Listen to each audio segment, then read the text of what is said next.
The door of the Telluride First National Bank splintered inward with a sound like cracking thunder. Gun smoke, thick and acrid, flooded the air, instantly choking the polite afternoon hum of commerce.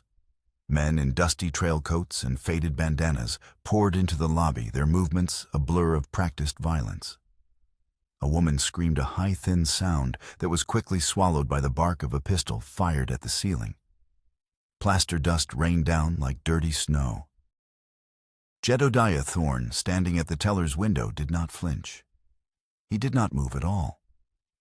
The world around him dissolved into chaos, clerks diving for cover, patrons dropping to the floorboards. But for Jedediah, it was merely an intrusion, a distant noise interrupting the profound and sacred silence he had carried inside himself for 3 long years. He had just completed his transaction, a withdrawal of funds for the monthly ranch payroll, and the canvas sack of coins sat heavy on the marble countertop beside his hand.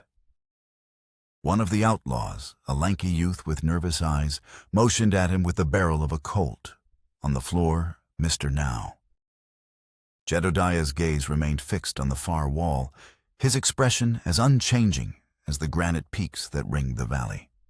He simply waited. The leader of the gang strode through the haze of smoke and fear. He was a different breed from his men. Tall and broad-shouldered, he moved with an unnerving grace, his black duster swirling around his boots. He wore no mask, and his face was handsome, in a severe way, framed by dark hair and a neatly trimmed beard. But it was his eyes that held the room captive, intelligent, mocking, and as cold as a winter creek. He surveyed the scene with the detached air of a theater critic. "A little bit of cooperation, gentlemen," he said, his voice calm and resonant, cutting through the panic, "and we can all get on with our day." His gaze fell upon Jedediah, still standing an island of stillness in a sea of terror. The outlaw leader smiled a slow, predatory curl of the lips. He sauntered over, ignoring the bag of money completely. "Well now," he murmured, his eyes flicking over Jedediah's expensive but trail-worn coat. On the fine leather of his boots, the aura of unshakable authority that clung to him like a second skin. "It seems we have a man of substance among us, too proud to kiss the floorboards." Jedediah said nothing. He met the man's gaze, his own eyes a flat, desolate gray. The leader's smile widened, but it never reached his eyes. His attention was drawn to the glint of silver at Jedediah's throat. A heavy, tarnished chain disappeared beneath his collar. With a flick of his wrist, the outlaw reached out, hooked a finger under the chain, and yanked. The links bit into Jedediah's skin before snapping. The man held up his prize, a heavy, ornate silver locket. "What have we here?" he mused, his voice dripping with theatrical curiosity. A man of sentiment. He pressed the clasp with his thumb. The locket sprang open, revealing 2 miniature, hand-tinted portraits. On one side, a woman with warm, smiling eyes and hair the color of sun-cured hay. On the other, a small boy with a mischievous grin, a mirror of his mother's joy. The outlaw leader Silas Blackwood studied the tiny faces. His mocking expression faltered for the briefest of instants, replaced by something dark and unreadable. Then he scoffed a short, sharp sound of contempt. "Memories," he said, his voice low and venomous. "They're heavier than gold and worth a damn sight less." He snapped the locket shut, the click echoing in the suddenly quiet room. He didn't toss it aside. He didn't drop it into a sack with the rest of the loot. He slid it carefully into the inner pocket of his duster. That was the moment the silence inside Jedediah broke. A tremor ran through his powerful frame. It wasn't the violation of the robbery, not the threat of the gun, but the casual, contemptuous theft of this one object that finally pierced the armor of his grief. His hands clenched into fists at his sides. Blackwood saw the change. He leaned in close, his voice a conspiratorial whisper. "That's a lovely keepsake, Mr. Thorne. a reminder of all that a man can lose in an instant. He straightened up, turned to his men. "We're done here." As swiftly as they had come, they were gone, melting back into the dusty street, leaving behind a shattered door, choking smoke, and a silence more profound than the one that had preceded them. Jedediah Thorne slowly sank to his knees. He wasn't looking at the scattered papers or the terrified faces of his neighbors. He was staring at the empty space on the floor where his soul had just been torn from him. The money on the counter was forgotten. The danger was gone. But he was left gutted, shaken, not by the brush with death, but by the theft of his last tangible connection to the wife and son who were his entire world. In that moment, the great Jedediah Thorne, master of the Stony Creek Ranch, had a new and singular purpose. This was not about justice. It was about reclamation. He would hunt Silas Blackwood to the ends of the earth, not to recover what the man had stolen from the bank, but to take back the ghosts he had stolen from his heart. The Stony Creek Ranch sprawled under a sky of bruised violet and burnt orange, its fences cutting sharp lines across plains of golden grass that whispered secrets to the wind. The main house was a monument of timber and stone, a two-story fortress of ambition built to command the valley below. It was Jedediah's kingdom, every fence post and branded calf a testament to a will that had tamed this piece of the Colorado frontier. But it was a kingdom without a queen, without an heir. And the magnificent house had become a mausoleum. When Jedediah rode in, his stallion lathered and wild-eyed from the furious pace, the ranch hands fell silent. They saw the look on his face, a cold, focused fury that was a terrifying sight, even to men who knew his temper. He swung from the saddle before the horse had fully stopped and strode toward the house, his spurs ringing like funeral bells on the hard-packed earth. Gus, his foreman, a man whose face was a roadmap of sun and worry, intercepted him at the porch steps. "Jed, what is it? What happened in town?" Jedediah didn't break his stride. Blackwood, he bit out the name like a shard of glass in his mouth. He hit the bank. "He get the payroll?" Gus asked, his practical mind going straight to the loss. "He got more than that," Jedediah said, brushing past him and into the cavernous great room of the house. He stormed toward his office, the heavy oak door that served as the nerve center of his empire. As he reached for the handle, the door swung open from the inside. A woman stood there holding a leather-bound ledger. She was of average height, with a quiet composure that seemed out of place in the raw, masculine energy of the ranch. Her dress was simple, dark, and practical, the dress of an employee, but it was well tailored. Her hair was the color of dark honey pinned up with a severe efficiency that failed to contain a few rebellious strands that framed a face of intelligent, almost startling stillness. Her eyes, the color of a stormy sky, were clear, direct, and missed nothing. This was Elizabeth Lane. She had arrived from the east 2 months prior, hired to bring order to the ranch's chaotic bookkeeping. She was not a maid or a governess, but a professional, a woman with a keen mind for numbers, who had, through some misfortune she never spoke of, found herself seeking work on the far edge of civilization. She took in the scene with a quick, analytical glance. Jedediah's thunderous expression, the raw red mark on his neck, where a chain had been violently torn away, the grim-faced foreman hovering in the background. "Mr. Thorne," she said, her voice calm and even. It was not the voice of a timid subordinate, but of an equal. "I've finished reconciling the accounts for the last quarter."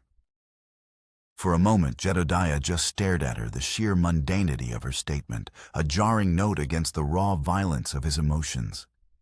He felt a surge of irritation. He was a man whose world had just been cracked open, and she was talking about ledgers. "Not now, Miss Lane," he growled. He made to move past her into the office, but she held her ground, her gaze unwavering. "You appear to be injured, Mr. Thorne." she said, her eyes fixed on the abrasion on his neck. Her quiet observation, so precise and devoid of alarm, stopped him cold. He unconsciously raised a hand to his neck, his fingers brushing the raw skin. He had forgotten it was there. He had forgotten everything but the gaping hole in his chest, where the locket used to be. He looked at her, then truly looked at her for the first time. He saw not a meddling employee, but a woman of unnerving perception. "It's nothing," he said, his voice clipped. He pushed past her into the office, the room that was both his sanctuary and his prison. The scent of old leather wood smoke and a loneliness so palpable it was a taste in the back of his throat filled his senses. Gus followed him in, closing the door on the silent, watching figure of the bookkeeper. "What's the plan?" Gus asked, his voice low. Jedediah walked to the massive stone fireplace. Above the mantel hung two portraits, larger versions of the miniatures in the stolen locket. Sarah and Thomas, their painted smiles, a constant silent accusation of the joy that had been extinguished from this house. He stared at them for a long moment, his broad shoulders slumping. When he turned back to his foreman, the fire in his eyes had been banked, replaced by the cold, hard gleam of forged steel. "We ride," Jedediah Thorne said, "and we don't come back until I have what's mine." Outside the closed door, Elizabeth Lane stood for a moment longer.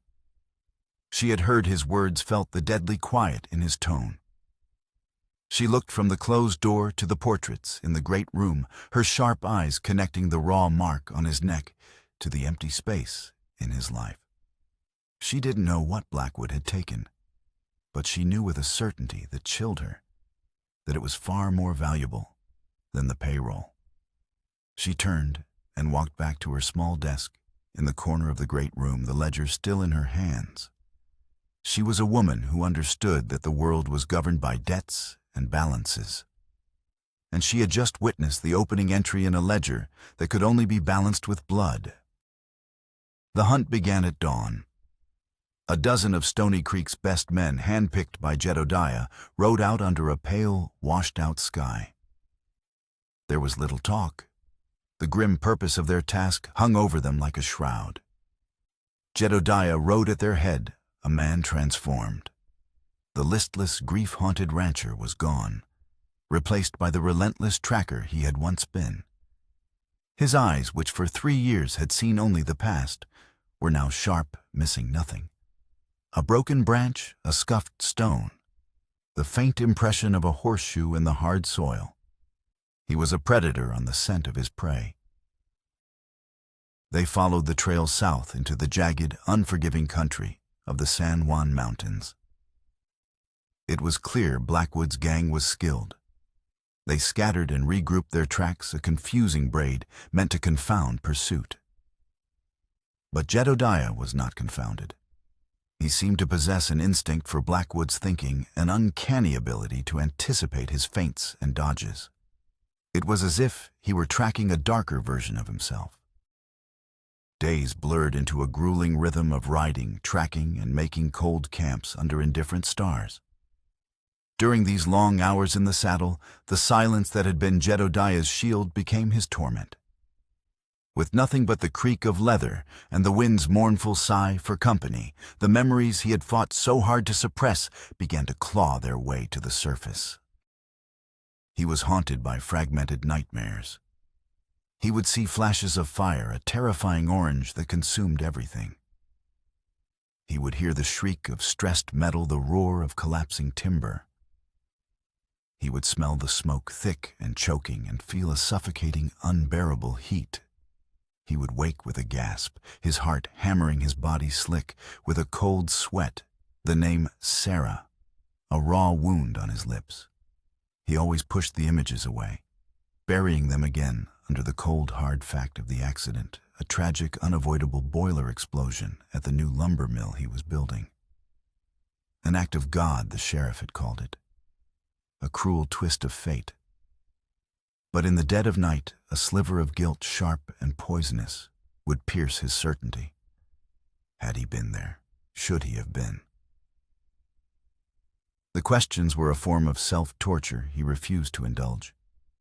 The grief was clean. The guilt was not. Back at the ranch, Elizabeth Lane imposed her own quiet order on the chaos Jedediah had left behind. She paid the ranch hands from the reserve funds, managed the supply orders, and ensured the vast machinery of Stony Creek continued to run. The great house was quieter than ever, without Jedediah's brooding presence. And in this quiet, Elizabeth began her own investigation. Her curiosity, piqued by the intensity of his reaction to the robbery, led her to his office. It was a purely professional inquiry, she told herself, to better understand the ranch's history. But it was more than that. She felt the house's oppressive sorrow as a physical weight, and she needed to understand its source. She found the nursery on the second floor. The door was closed but unlocked. Hesitantly, she pushed it open.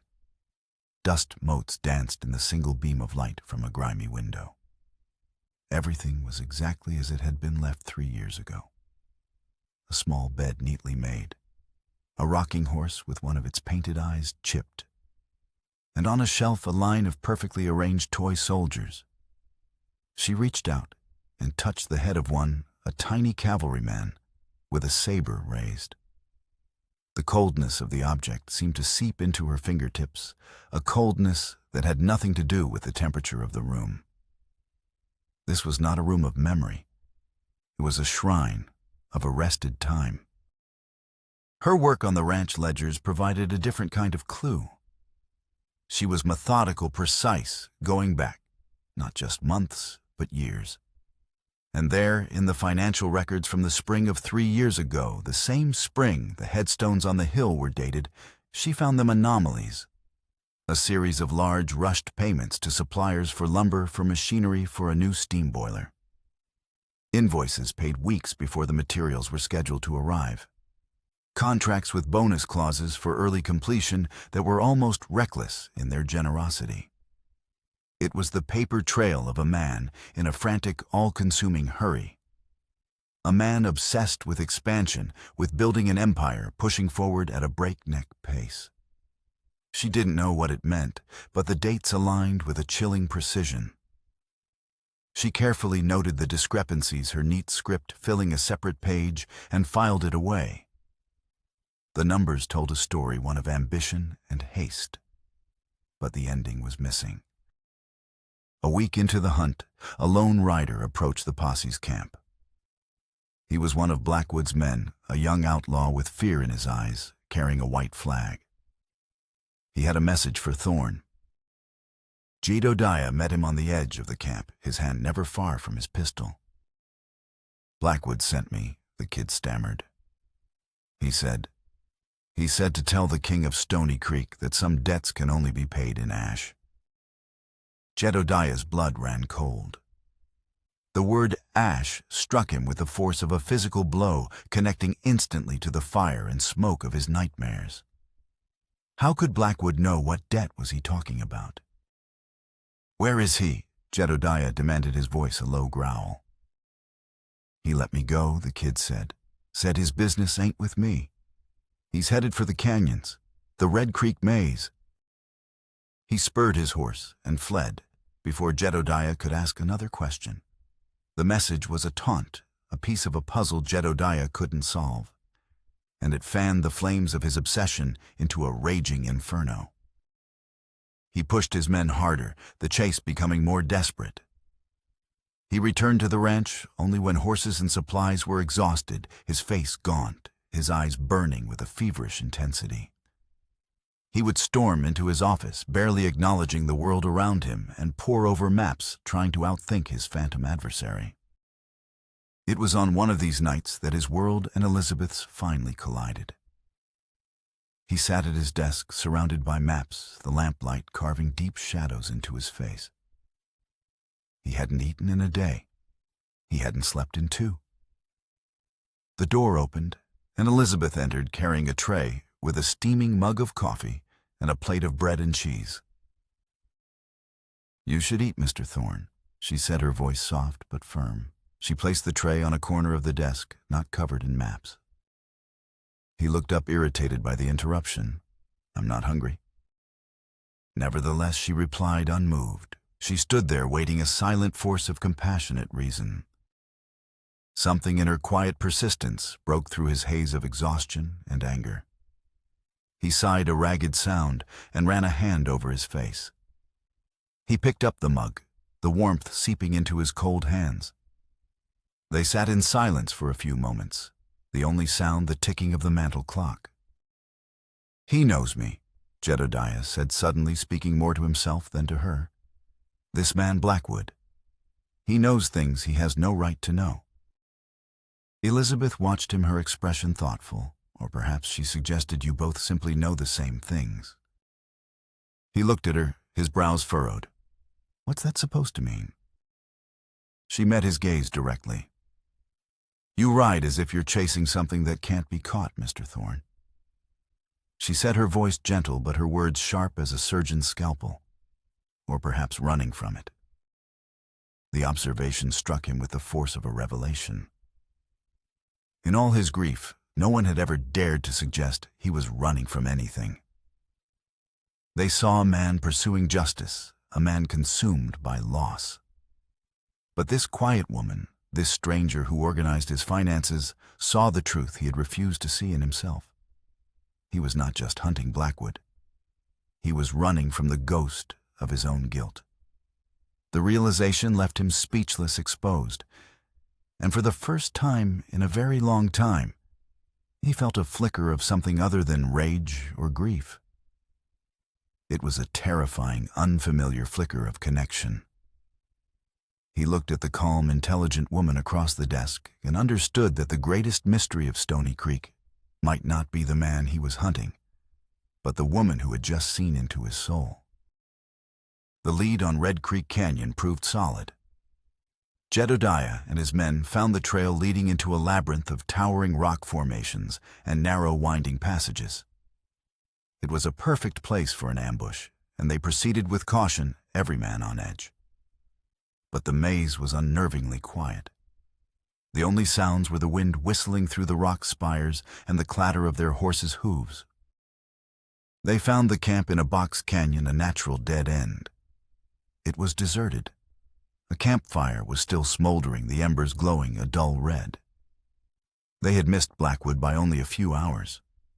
A frustrated curse escaped Gus's lips. Jedediah dismounted, his eyes scanning every detail of the abandoned camp, searching for a sign, a clue to Blackwood's next move. And then he saw it. Placed carefully on a flat, sun-bleached rock in the center of the camp was a single object. It was a child's shoe. Small, made of leather, and scorched black along one side, the stitching burned away. It was a relic from a fire. Jedediah's breath caught in his throat. For a heart-stopping moment he thought it was his son's. But it wasn't. Thomas's boots had been new, a birthday gift, with distinctive silver buckles. This shoe was plain, well-worn. It was not his son's, but it was from that fire. He knew it with a sickening certainty. Beside the shoe, scratched into the soft sandstone of the rock, was a single word, Eleanor. The name meant nothing and everything. It was a key without a lock, a whisper from a past that he had walled off. He stared at the name, turning it over and over in his mind, trying to force a connection. Eleanor. The name felt familiar, a ghost on the edge of his memory, but it refused to take form. He had known dozens of men who worked at the mill, dozens of families. The name was lost in the fog of his trauma. The discovery shifted the foundation of his quest. This was no longer a simple, brutal pursuit of a thief. Blackwood wasn't just taunting him. He was telling him a story written in ash and stone, a story that Jedediah was a part of, whether he remembered it or not. The scorched shoe was not a threat. It was an accusation. He returned to Stony Creek a different man. The frantic energy was gone, replaced by a heavy, thoughtful dread. He felt like a man walking in the dark, knowing a cliff edge was near, but unable to see it. He locked himself in his office for 2 days, not with maps, but with the employee rolls from the old mill project. He read through the names one by one, hundreds of them searching for a connection, a clue that would give a face to the name Eleanor. He found nothing. No family name jumped out, no memory sparked. The past remained stubbornly silent. Elizabeth watched the change in him with a quiet concern. She saw that the hunt had turned inward, that he was now wrestling with a demon he couldn't track with horses and guns. She continued her work, giving him the space he clearly needed, but her presence was a constant calming anchor in the house. The break came not from Jedediah's tormented memory, but from Elizabeth's meticulous bookkeeping. One evening, as Jedediah sat staring into the fire defeated, she approached his desk. "Mr. Thorne," she said, her voice pulling him from his reverie. She laid an open ledger on the desk, beside a single sheet of paper covered in her neat handwriting. "I believe I've found something you should see." He looked down at the paper. It was a list of names and figures. "What is this?" "These are the compensation payments made by the company after the mill fire." She explained, her finger tracing a line of script. Payments to the families of the workers who were killed. Most were standard, a formula based on tenure and pay. But one was different. She pointed to a specific entry. This one. A discretionary payment much larger than the others, authorized by you personally. A death benefit for a foreman. His name was Silas Miller.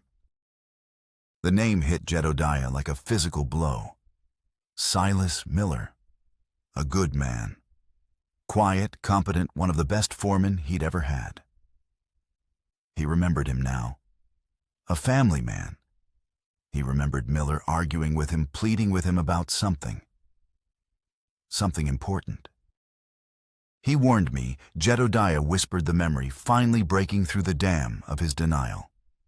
"The boiler. He said the pressure valve was faulty. He begged me to wait a week for the new parts to arrive from Denver." "And you didn't?" Elizabeth asked softly. Guilt, cold and absolute, washed over him. "No," he said, his voice thick with self-loathing. "I had a deadline. A contract with the railroad.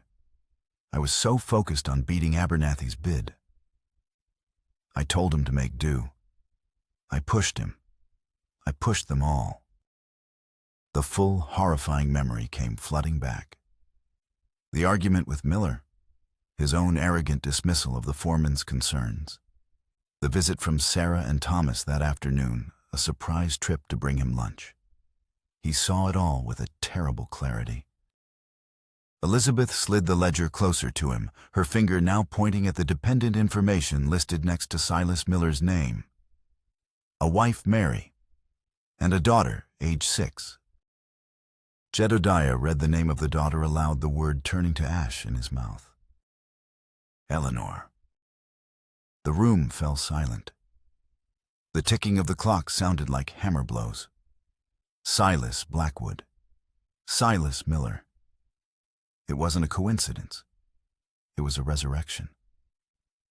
The quiet foreman he had dismissed, the man whose family he had destroyed through his own reckless ambition, had remade himself into a specter of vengeance.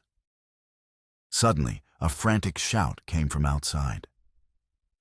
Gus burst into the office, his face pale, his breathing ragged. "Jed, it's Miss Lane's cottage afire." But Jedediah's eyes were locked on Elizabeth, standing right beside him. He turned to Gus, confused. "What are you talking about? She's right here." Gus stared at them, his expression bewildered. "No, I mean, a note was found, pinned to her door, from Blackwood." At that moment, one of the ranch hands appeared in the doorway, holding a piece of paper. He handed it to Jedediah. The writing was a bold, neat script. It was not a threat of fire. It was an invitation. Thorn. The time for games is over. I have what is yours. Come and get it. The old saloon at Redemption Peak. Sunset tomorrow. Come alone. Your bookkeeper's continued health will ensure you don't bring your men. S.M. Jedediah looked from the note to Elizabeth, a cold dread creeping up his spine. Blackwood hadn't taken her. Not yet. The note about the fire at her cottage had been a diversion, a cruel trick to get this new note into his hands, to show him that he could get to her whenever he wanted. He had discovered her importance. He had found Jedediah's future and was now holding it hostage against his past. The final account was due. The ride to Redemption Peak was a journey through a dying land. The sky had turned a sickly, bruised yellow, and a persistent wind whipped sand and grit into the air, stinging Jedediah's eyes and coating his tongue with dust. The brewing sandstorm was a fitting backdrop for the confrontation to come. Redemption Peak itself was a ghost town, a collection of skeletal buildings slowly surrendering to the elements, a monument to failed hopes. The saloon stood at the edge of the town, its windows boarded up, its sign hanging from a single hinge, groaning in the wind. Jedediah dismounted, the sand crunching under his boots. He had come alone as instructed. His men were miles away, under strict orders from Gus to wait for his signal, a signal he had no intention of giving. This was a debt he had to pay himself.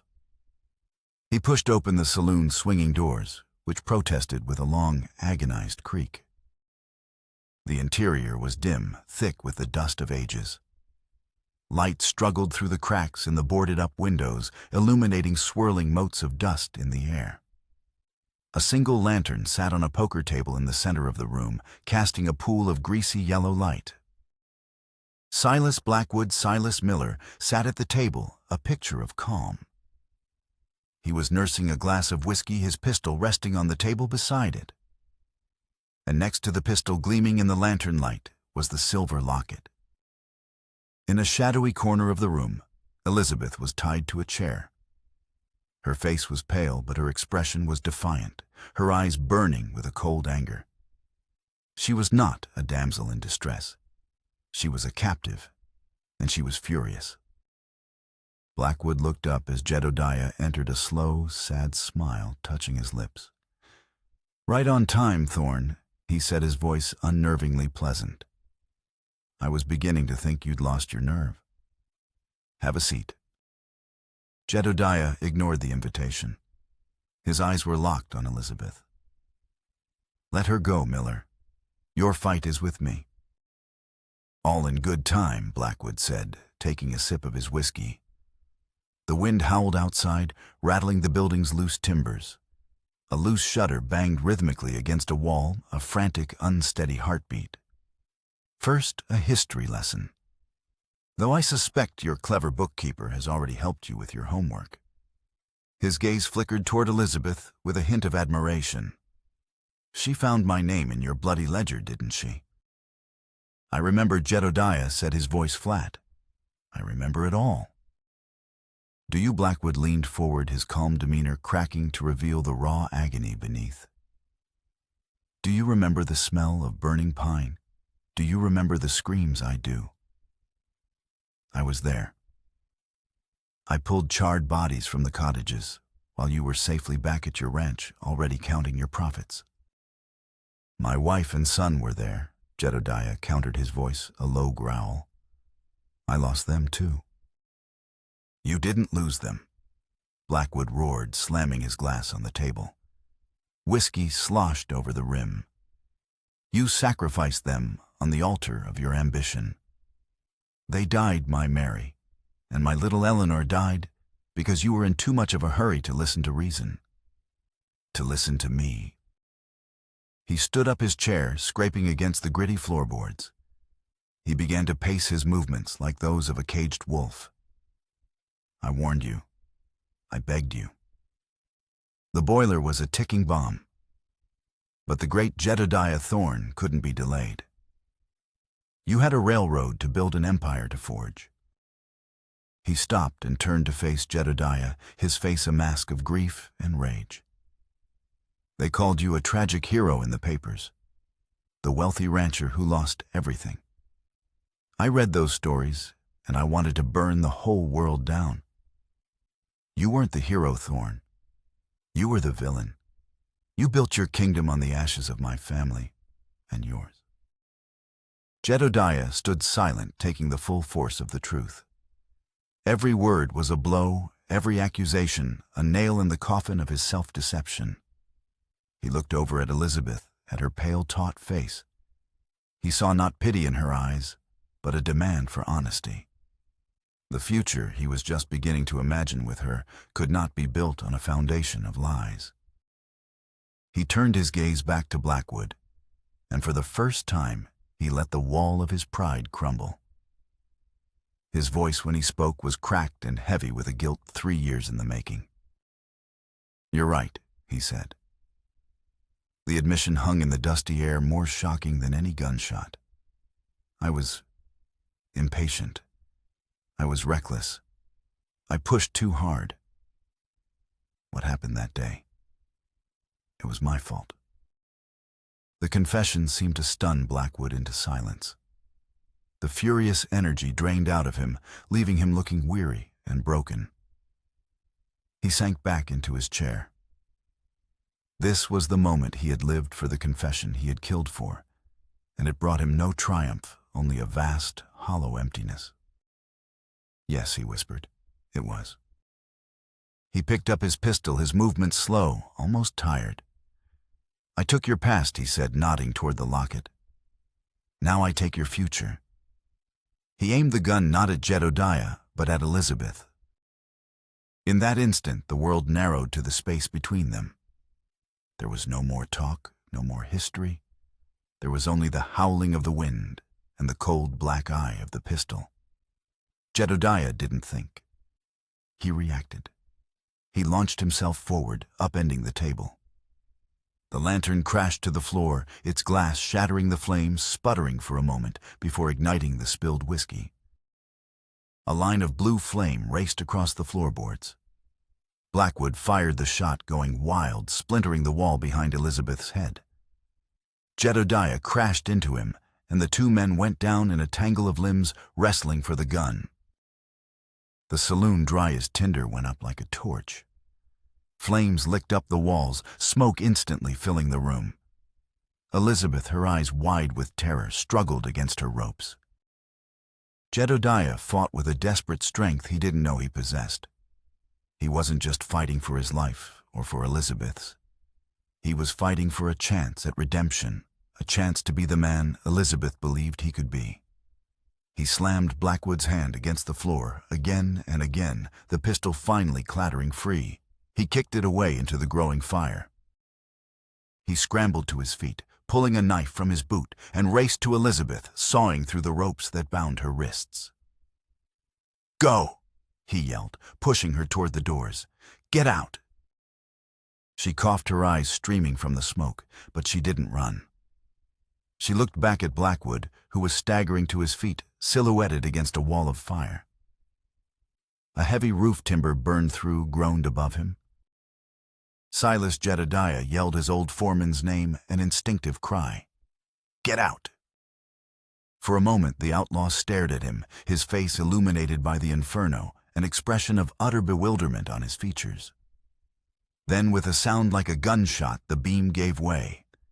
It crashed down, and Silas Miller disappeared under a shower of fire and collapsing timber.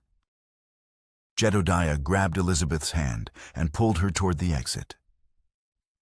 They burst out of the swinging doors and into the raging sandstorm just as the roof of the saloon collapsed inward, sending a pillar of fire and smoke into the churning sand-filled sky. They stood there, gasping for air, the wind tearing at them, watching the funeral pyre of a life built on vengeance. Jedediah looked down at his hand. Clutched tightly within it, salvaged from the table in the last chaotic second, was the silver locket. The sandstorm passed with the dawn, leaving the world scoured clean and unnervingly quiet.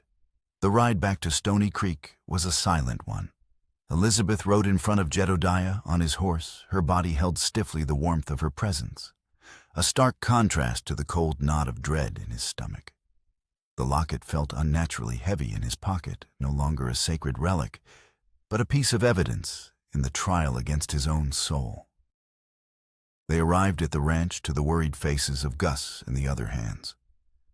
Jedediah slid from the saddle and helped Elizabeth down his touch, gentle, uncertain. She met his eyes for a moment, her own gaze unreadable, before turning and walking toward the main house without a word. The distance she put between them felt like a chasm. For 2 days, a fragile truce held.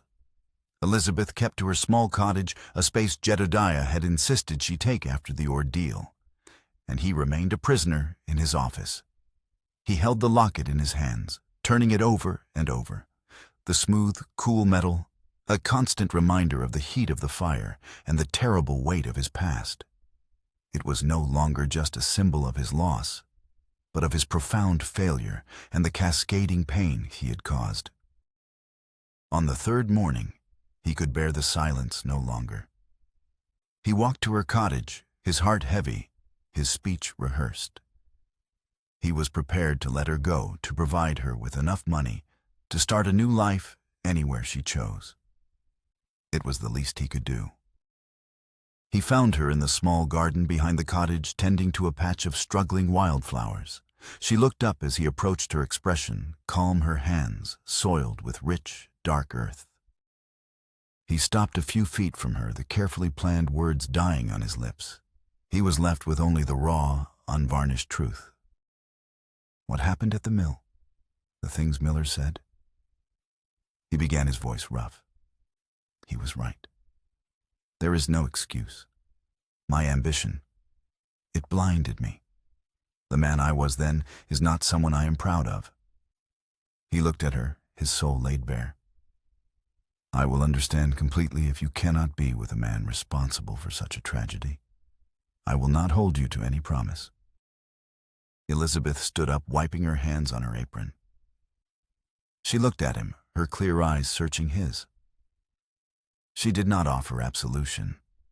She did not offer empty platitudes. She offered something far more valuable. The man you were then is not the man who is standing in front of me now. She said, her voice quiet but sure. I don't condone what you did, Jedediah.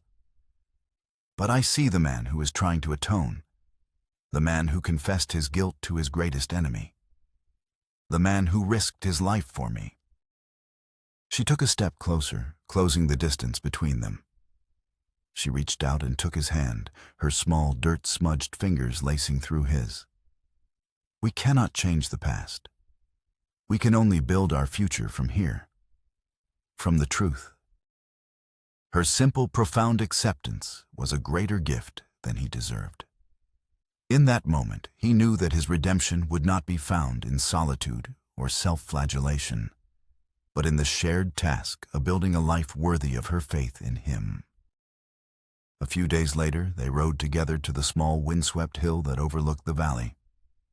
The aspen leaves shimmered like golden coins in the afternoon sun. 2 well-tended headstones marked the graves of Sarah and Thomas Thorne.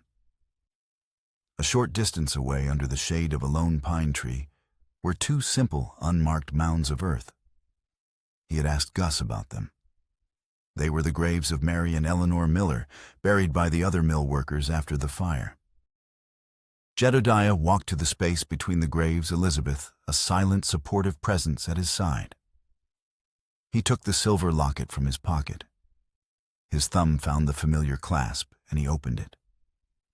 He gazed at the smiling, innocent faces of his wife and son for a long, final moment, allowing the wave of love and loss to wash over him. Not with the old sharp agony, but with a deep and gentle sorrow. He acknowledged them. He honored them. Then, with a soft click, he closed the locket. He stooped down and carefully placed it on the ground, exactly in the space between the graves of his family and Silas Miller's. It was not an offering or a sacrifice. It was a tribute to all the lives that had been lost to his pride, a final symbolic act of letting go. He was not forgetting his past, but he was refusing to let it imprison his future. He stood up, and for the first time in 3 years, he felt the crushing weight lift from his shoulders. He was no longer a man defined by what he had lost, but by what he had a chance to build. He turned away from the graves, a man finally free. Elizabeth was waiting for him. Her eyes shone with an understanding that needed no words. He took her hand in his, their fingers intertwining a silent promise of a shared path forward. They did not speak. They simply began to walk back toward the Stony Creek Ranch, toward their home, as the sun set behind the mountains, casting 2 long shadows behind them that stretched out toward the promise of a new day.